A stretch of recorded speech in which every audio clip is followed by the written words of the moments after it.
नमस्कार। आज हम स्टार्ट करेंगे 8th लेसन जो कि 7th क्लास का है और जो एनसीईआरटी की सीरीज हम चला रखी है कि जो हमने 6th क्लास से लेकर 12th क्लास की सारी एनसीईआरटी करनी है जो कि सोशल साइंस के अंतर्गत आती हैं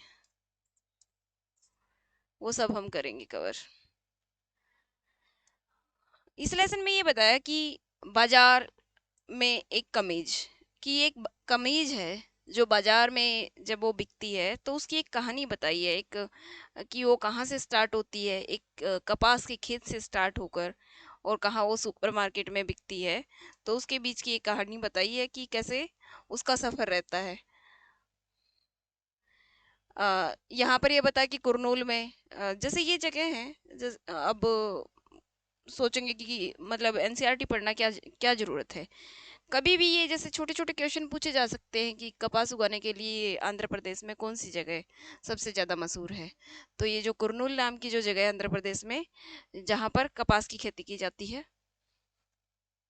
इसके बारे में बताया है। अब ये जो प्रोसेस है ये बताइए एक कि कुरनूल में कपास मंडी के व्यापारी कपास बेचता है। जिनिंग मिले कपास खरीद लेती हैं। जिनिंग मिलें कपास से बीज हटाती हैं और दबाकर कपास के गट्ठर बनाती हैं। सूत काटने की मिलें कपास के गट्ठर खरीद लेती हैं और सूत काटने की मिलें कपास से धागा बनाती हैं और सूत काटने की मिलें व्यापारियों को धागा बेच देती हैं। मतलब एक खेत से जो सफर स्टार्ट होता है और वो धागे पर कैसे रहता है तो उसके बारे में बताया है। फिर ये जैसे इरोड का उदाहरण दिया है कि इरोड में जो है ना संसार की विशाल जो बाजार हैं उनमें उसकी गिनती होती है और इरोड कहाँ है?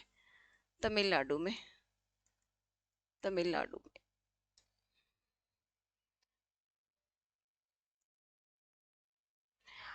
फिर ये एक दादन व्यवस्था होती है। शायद इससे पिछले साल का 2021 का या 20 का जो सीटेट था उसमें आया था कि दादन व्यवस्था क्या होती है। दादन व्यवस्था ये होती है जब जो व्यापारी होते हैं उनको जब किसी चीज का जैसे मील के लिए जैसे ऑर्डर मिलता है कि हमें इतना कपड़ा चाहिए, इतना जो माल चाहिए, उसके लिए जो ऑर्डर मिलता है तो वो क्या करता है, वो बुनकरों को जो सामान होता है, कच्चा माल होता है, बुनकरों को दे देता है और उनको बनाने के लिए बोल देता है। फिर इससे बुनकरों को क्या फायदा होता है? बुनकरों को ये फायदा होता है कि एक तो उनको कच्चा माल नहीं लेना पड़ता, एक दूसरा उनको बेचने की समस्या नहीं रहती, तीसरा ये भी रहता है कि मार्केट की भी समस्या नहीं रहती कि इनको कहाँ बेचना है, क्योंकि वो पहले ही बुकिंग पे होता है। वो सारा एकदम जो व्यापारी होता है उसको सारे को एक साथ ले लेता है। तो ये दादन व्यवस्था थी। पढ़ के देख लेते हैं एक बार। कपड़ा उपलब्ध कराने के लिए जो ऑर्डर मिलते हैं उनके आधार पर व्यापारी बुनकरों के बीच काम बांट देता है। बुनकर व्यापारी से सूत ले लेते हैं और तैयार कपड़ा दे देते हैं। इस व्यवस्था से बुनकरों को समझतया दो लाभ प्राप्त होते हैं। बुनकरों को सूत खरीदने के लिए अपना पैसा नहीं लगाना पड़ता, साथ ही तैयार कपड़े को बेचने की व्यवस्था भी हो जाती है। बुनकरों को प्रारंभ से ही पता चल जाता है कि उन्हें कौन सा कपड़ा बनाना है। ये भी पता होता है कि कौन सा कपड़ा बनाना है और कितना बनाना है, क्योंकि उनको पहले ही ऑर्डर के हिसाब से ही जो सूत दिया होता है वो उसी हिसाब से होता है। फिर पता है व्यापारी और बुनकरों के बीच में यह व्यवस्था जो दादन व्यवस्था है, इसको इंग्लिश में क्या कहा जाता है? पुटिंग आउट सिस्टम कहा जाता है। Putting out system.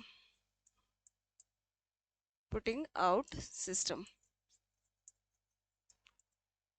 जहां व्यापारी कच्चा माल ले लेता है और तैयार माल उसे प्राप्त हो जाता है। भारत में अनेक क्षेत्रों पर यह इस तरह की जो व्यवस्था है भारत में अनेक क्षेत्रों में की जाती है। फिर जो सरकारी संस्थाएं होती हैं वो भी ये काम करती हैं। इसमें भी ये जैसे दादन व्यवस्था उनमें भी चलती है।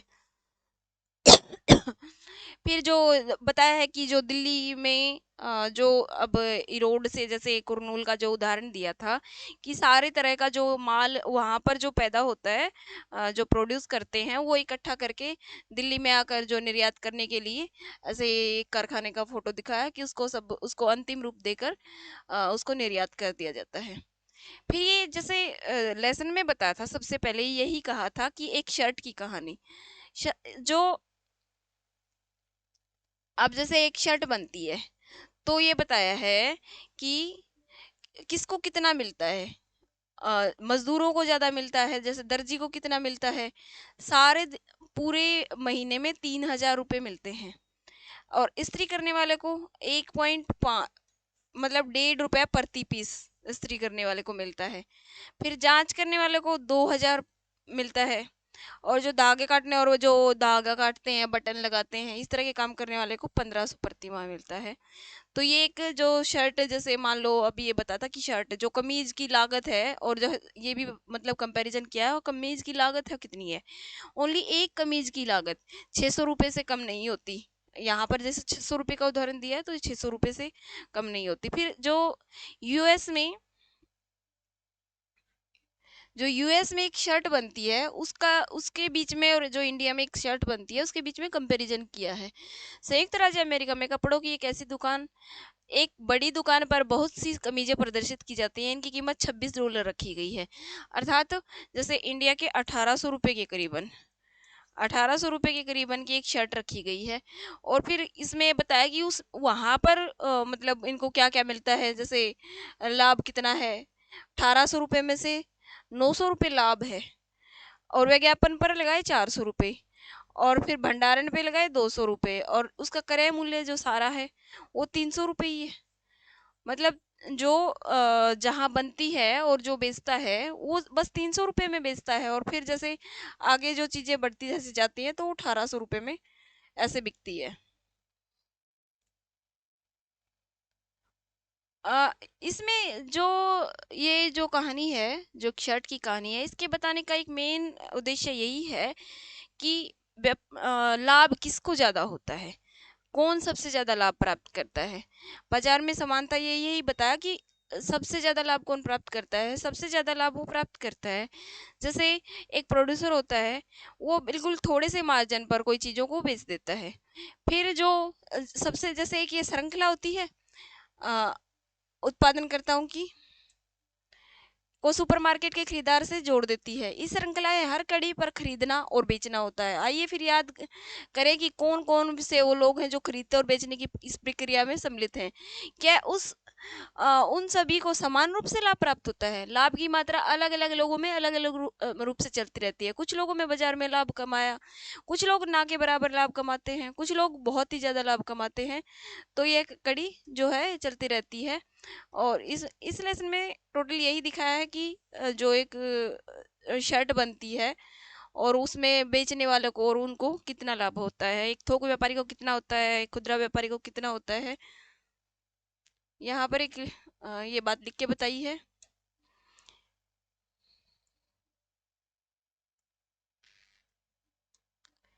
एक और बाजार लोगों को काम करने, उन चीजों को बनाने और बेचने के अवसर देता है। और जो उगाते हैं बनाते हैं किसान, जहाँ रुई बेच सकता है, तो बुनकर अपना बनाया हुआ कपड़ा दूसरी ओर बाजार में धनवान और शक्तिशाली लोग प्राय सर्वाधिक कमाई कमाई करते हैं, क्योंकि जो थोक में ज्यादा सामान उठा लेते हैं, सबसे ज्यादा कमाई वही करते हैं। तो जो धनवान और शक्तिशाली लोग होते हैं, वही सबसे ज्यादा कमाई करते हैं, और उन्हीं के पास ज्यादा पैसा होता है। जैसे वो कारखानों में सप्लाई करते हैं, फिर ज्यादा ज्यादा खुदरा व्यापारियों को देते हैं। इस प्रकार ये कड़ी एक ही चलती रहती है। इस लेसन में इतना ही था। जय हिंद। Thanks for watching.